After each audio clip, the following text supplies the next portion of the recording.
16h48, on commence avec le vélo, qui est l'un des rares sports encore gratuits pour le grand public. Et pourtant, un ancien cycliste a émis l'idée de faire payer l'accès au public pour aider notamment au financement des équipes en difficulté. Juju, on a besoin de détails. Oui, c'est Jérôme Pinault, ancien cycliste et ancien aussi manager général de BNB Hotel KTM, qui a déclaré ceci. Je vais choquer du monde, mais aujourd'hui, on a créé une étape qui va faire 2 fois l'Alpe d'Huez. Privatisons les 5 derniers kilomètres de l'Alpe d'Huez, faisons payer l'entrée, faisons des VIP, créons quelque chose pour faire gagner de l'argent. Dans l'histoire du vélo, c'est populaire, c'est un sport gratuit, mais un sport gratuit où il n'y a plus de coureurs sur la route parce qu'il n'y a plus que 2 équipes, Bahreïn et UAE. C'est moins fun quand même. Merci Jérôme Pinault pour cette déclaration. Alors, est-ce que faire payer les 5 derniers kilomètres de l'Alpe d'Huez, pour vous, c'est une proposition choquante? Pierre Bouby. Pour moi, c'est d'une logique implacable, en fait. Je pense que c'est juste du bon sens et je pense qu'avoir du réceptif, justement, avec des événements comme l'Alpe d'Huez, où, enfin, là, il a cité que ça, mais en fait, tu peux le faire partout. Tu peux faire toutes les arrivées de chaque étape, tu peux faire plein de choses, en fait. Lui, il parle juste d'une étape, toi, tu veux faire toutes les étapes. Parce qu'il dit une vérité, c'est qu'en fait, il n'y a que 2 mastodontes qui sont en train de prendre l'intégralité du peloton en otage et que les petits comme Arkema et d'autres qui sont en train de mettre la clé sous la porte parce qu'il n'y a pas d'oseille. Donc, aller en chercher, c'est une très bonne chose. Peut-être mettre un fonds justement avec ces événements-là pour essayer de faire en sorte qu'il y ait de la compétitivité à l'intérieur du peloton. Mais le cyclisme est dans une belle impasse. Franchement, c'est compliqué. On voit ce qui est en train de se passer pour pas l'intégralité, mais une bonne partie des cyclismes qui sont dans des petites équipes. C'est dramatique. Nous, je le compare un peu au foot, mais nous, on a cette habitude-là, à chaque fin de contrat, en fait, peut-être qu'on peut être au chômage à notre niveau professionnel, petit. C'est exactement ce qu'ils vivent. Et ça va aller, et ça va pas aller en s'arrangeant. Quand tu vois ce qu'est en train de faire Visma et UAE, tu te rends compte qu'en fait, il y a des océans d'écart, quoi. Donc, chercher des moyens pour essayer d'améliorer et d'essayer de garder de la compétitivité, je pense que c'est une idée brillante de notre ami Jérôme Pinault. Eh bien, elle n'est absolument pas partagée par Pierre Rolland, qui sera avec nous dans un instant, mais j'ai une autre experte cyclisme en plateau, Alison Finot, toi qui as fait le Tour de France. Faire payer les gens sur le Tour de France, c'est scandaleux. Non, c'est pas scandaleux. Moi, je partage ce que Boubsi il dit, parce que le problème aujourd'hui, il l'a dit lui-même, c'est que c'est un peu le serpent qui se mange la queue, c'est-à-dire ce sont les mêmes qui s'enrichissent, qui se remplissent les poches, et puis finalement, les athlètes, à la fin de la saison, ils savent pas si finalement leur contrat va être renouvelé, s'ils vont faire partie d'une équipe. On a parlé d'Arkea, mais il y a aussi Cofidis, et donc on se plaint déjà que ça se joue entre Visma et UAE, et finalement, ça se réduit, c'est réducteur. Donc, si on change pas quelque chose, ça va être dramatique. Ça va être dramatique pour les coureurs, ça va être dramatique parce que on va retrouver tout le temps les mêmes et on va s'ennuyer. Et puis c'est quand même les cyclistes qui font le spectacle. Et je pense qu'il serait temps, en tout cas, de garder cette tradition, elle est importante de gratuité autour du cyclisme.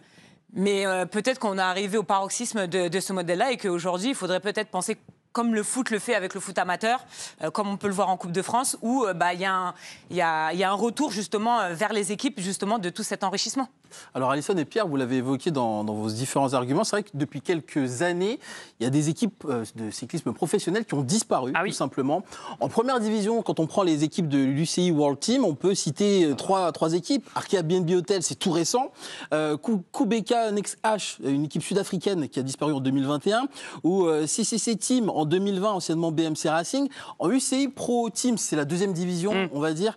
Il y a 10 équipes, dont BNB Hotel KTM, l'ancienne équipe de Jérôme Pinault, qui ont mis la clé sous la porte. Donc oui, il y a une vraie urgence, il y a une vraie catastrophe économique pour ces équipes-là. Quentin, tu partages? On fait payer le Tour de France, toi aussi? C'est une aberration absolue de pouvoir juste le penser, en fait. Merci. Le Tour de France, c'est un sport populaire, je sais, tout le monde l'a dit.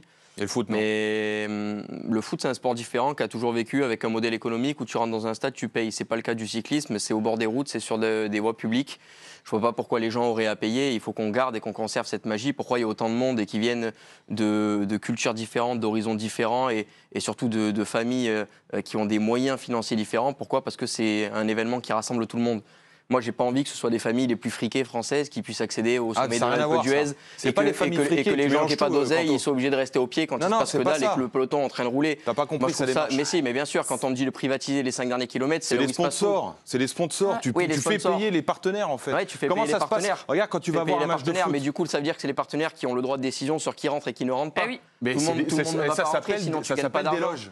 Mais ça s'appelle des loges. Mais pourquoi on va installer des loges dans le cyclisme? Et pourquoi pas? Pourquoi on le ferait? C'est un sport qui est populaire, c'est un scandale de pouvoir penser ça. Et donc toi, tu proposes quoi du coup pour les problèmes d'argent? Moi, ce que je propose, c'est que déjà là, on est en train de réduire le problème. Ce ne sont pas parce que les équipes françaises sont dans la mouise financière et que les sponsors se cassent les uns après les autres que c'est le cas du cyclisme international. Donc tu n'as pas le droit de revoir le modèle économique du cyclisme sous prétexte Mais ton modèle économique du cyclisme, tu dois le repenser différemment. Pierre, c'est pas en faisant payer 5 ou 10 balles des gens que tu vas arriver à remplir les poches. C'est pas ça. Mais non, mais je sais, mais c'est à travers des sponsors qui vont payer, qui vont pouvoir inviter, etc. J'ai bien compris ce modèle économique, mais il est aberrant malgré tout. On est sur un sport qui est populaire. Donc pour toi, ça ne poserait pas de problème de voir pas d'équipe française sur le... Mais les équipes françaises ont qu'à arriver à vendre un petit peu mieux. Aujourd'hui, dans le cyclisme, c'est leur faute. C'est la faute maintenant des Français. Mais c'est la faute du cyclisme dans un cas général. Les cyclistes qui sont connus aujourd'hui, Tadej Pogacar, Mathieu Van Der Poel, Jonas Vingegaard un petit peu, Wout van Aert. Et les gens ne sont pas payés à aller les voir. Cite-moi en 20, cite-moi en 30 maintenant.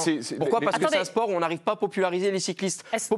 Popularisons ces cyclistes et l'argent viendra avec. Est-ce que vous voulez pas qu'on demande à un vrai cycliste? Si. Vous êtes sympa, mais on a quand même Pierre Roland. Notre consultant vélo qui nous accueille depuis son domicile. D'accord de toute manière. Pierre, j'espère qu'il sera d'accord avec moi. Bonne ou mauvaise idée cette proposition de Jérôme Pinault, faire payer les 5 derniers kilomètres de l'Alpe d'Huez par exemple? C'est n'importe quoi, France, c'est n'importe quoi. Le cyclisme a toujours été un sport populaire et il doit le rester, point barre. On a tous un souvenir avec le Tour de France, quand on était jeune, avec nos grands-parents et autres, et c'est interdit de privatiser une montée comme l'Alpe d'Huez pour seulement une élite de personnes. Après, en termes d'hospitalité, ça existe déjà.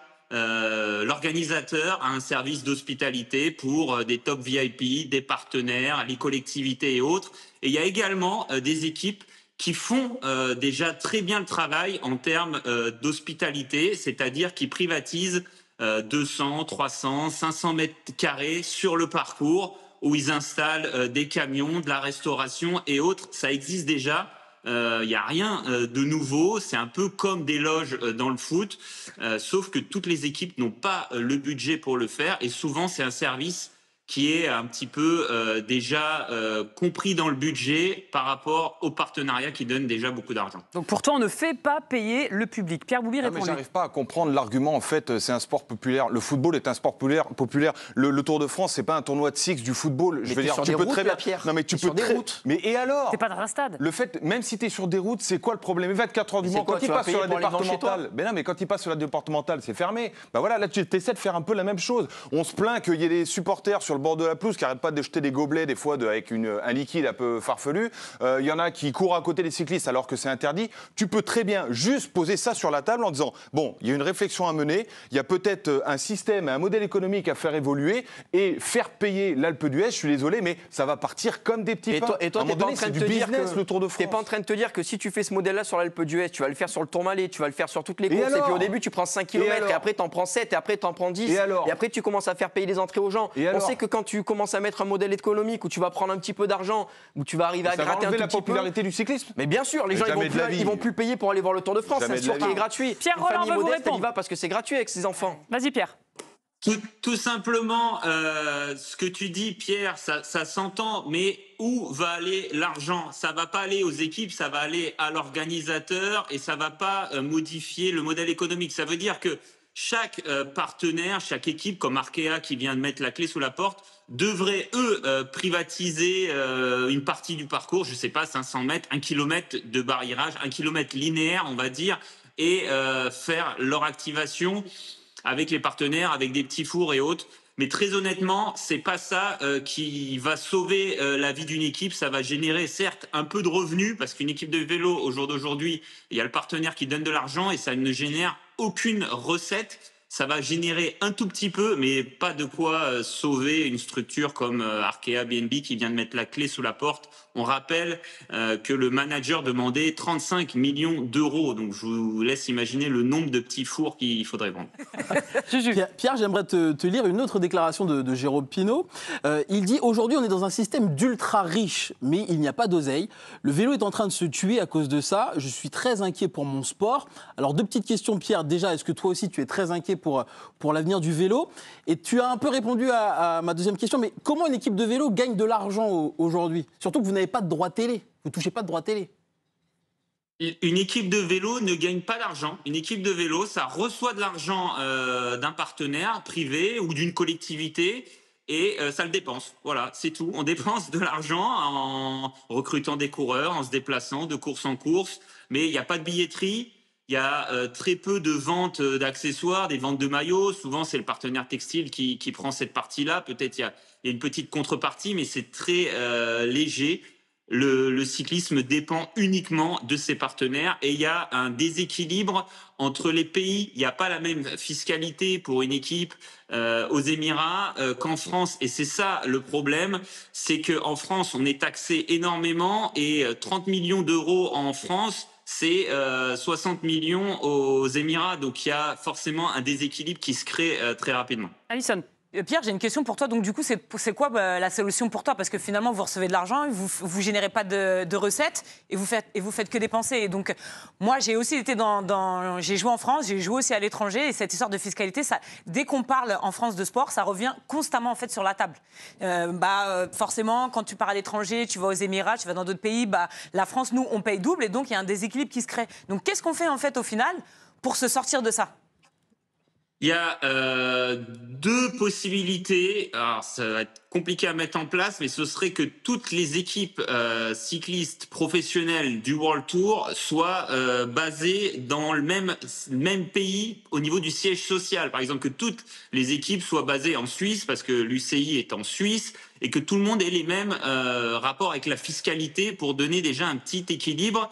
Il y a également, ce qui serait vraiment très très intéressant de mettre en place dans le cyclisme, c'est un budget cap, c'est-à-dire un budget maximal par équipe. On peut se payer Pogacar quand on est UAE, mais ce qui est dommage, c'est de se payer le numéro 2, le numéro 3 et le numéro 4. Forcément, ça crée du déséquilibre, donc un budget max par équipe. Et également, pour les équipes, il serait temps de s'intéresser aux autres médias. Il y a très peu d'équipes, notamment françaises, qui créent du contenu sur les réseaux sociaux, sur une chaîne YouTube et autres. Et tout ça, ça génère également des revenus, de la visibilité pour les partenaires et ça donne de l'attrait et ça fait venir des sponsors. Pourquoi tu n'es pas d'accord, Pierre? Parce que le budget cap, ce qu'explique Pierre, en fait, ce que ça va générer, ça veut dire que tu vas mettre un plafond. Ce qui va se passer, c'est qu'en fait, il y aura un autre UCI parallèle qui va se créer et qui vont faire leur ligue, qui vont faire leur championnat, qui vont faire leur truc. Et après, on va se dire, non, mais c'est un scandale, ils vont vers l'oseille. Mais en fait, vu comment Pierre pense, moi, je pense qu'en fait, on va finir par des équipes qui sont uniquement détenues par des fonds. Des fonds pour faire de l'argent et pour faire de la com et pour faire de la pub. C'est tout. Parce que tu n'as plus d'autre choix. Intermarché, c'est terminé. Arkema, c'est terminé. Tous les ce qui représente. Enfin, moi, je me rappelle, j'ai des souvenirs aussi, mais Lidl, ça va être pareil. C'est compliqué. Alors, en fait, Lidl, tu peux pas partir dans ce domaine-là. C'est impossible parce que les exemples, tu disais tout à l'heure, il n'y a pas de billetterie. Mais t'en veux pas. Comment tu veux générer de l'argent? Il faut réfléchir à un autre modèle économique. Il faut ramener de l'oseille et essayer d'aller en chercher d'une autre manière. Et pour ça, l'expérience client, tu peux me dire ce que tu veux, mais c'est une clé. Une billetterie, c'est impossible pour le vélo, Pierre? Oui, bien sûr. Si, c'est possible, ça existe sur certaines courses comme le Tour des Flandres. Le Tour des Flandres, il y a le vieux Quarmont ou un mont au Tour des Flandres où les coureurs passent à trois reprises, il me semble, et forcément, il y a énormément de billetterie, il y a des grands chapiteaux installés avec 3000 personnes, un service d'hospitalité, mais ça va dans la poche de l'organisateur, parce que l'organisateur, toute l'année, il travaille et c'est son seul revenu. Et ce serait compliqué pour une équipe de venir s'installer juste à côté de l'organisateur. Donc il y a aussi il y a des compromis à trouver. Dernière question J'ai une dernière question pour toi. Toi, t'as pas peur que justement tu veux un salary cap, ce qui paraît intelligent au départ, mais étant donné... Cap. Ouais, budget cap, pardon. Du coup, t'as pas peur qu'il y ait une dérive en se disant, bah écoute, je fais signer mon joueur tant parce que comme ça me permet de rester dans le budget cap. Et puis souvent, comme la dérive qui arrive après, c'est que les mecs signent des contrats d'image avec un tel sponsor, justement pour contourner le budget, parce que c'est la réalité. C'est ce qui se fait dans beaucoup de sports, c'est que on respecte le budget ou le salary cap et on fait d'autres contrats à côté justement pour combler. Parce qu'un joueur ou un cycliste comme Pogacar, si tu le limites à temps, alors que le mec il peut se dire moi je voudrais tant parce que je suis le meilleur, tu fais comment? C'est justement ça, le budget cap et non le salary cap. C'est-à-dire, on a une enveloppe, ça peut même aller jusqu'à 50 ou 60 millions d'euros. Hein. Les plus grosses équipes à l'heure actuelle, c'est 70 millions. Mais l'intérêt, c'est de rendre la course plus intéressante avec plus d'équipes qui peuvent peser sur la course. Aujourd'hui, UAE, sans sprinter, ils ont décroché plus de 100 victoires cette année. Enfin, c'est énorme. C'est pas logique que UAE puisse recruter les 20 meilleurs coureurs du monde. C'est pour ça que le budget cap, ça redistribuerait les forces et ça rendrait la saison un petit peu plus intéressante parce que forcément, si Pogačar gagne 50% des courses et que les autres 50% des courses, c'est ses équipiers, on va commencer à se lasser sérieusement. Merci beaucoup Pierre-Roland. En tout cas, on n'arrivera pas à se mettre d'accord sur ce plateau, mais la proposition de Jérôme Pinault n'est pas validée pour tout le monde en tout cas. Salut Pierrot, à la prochaine.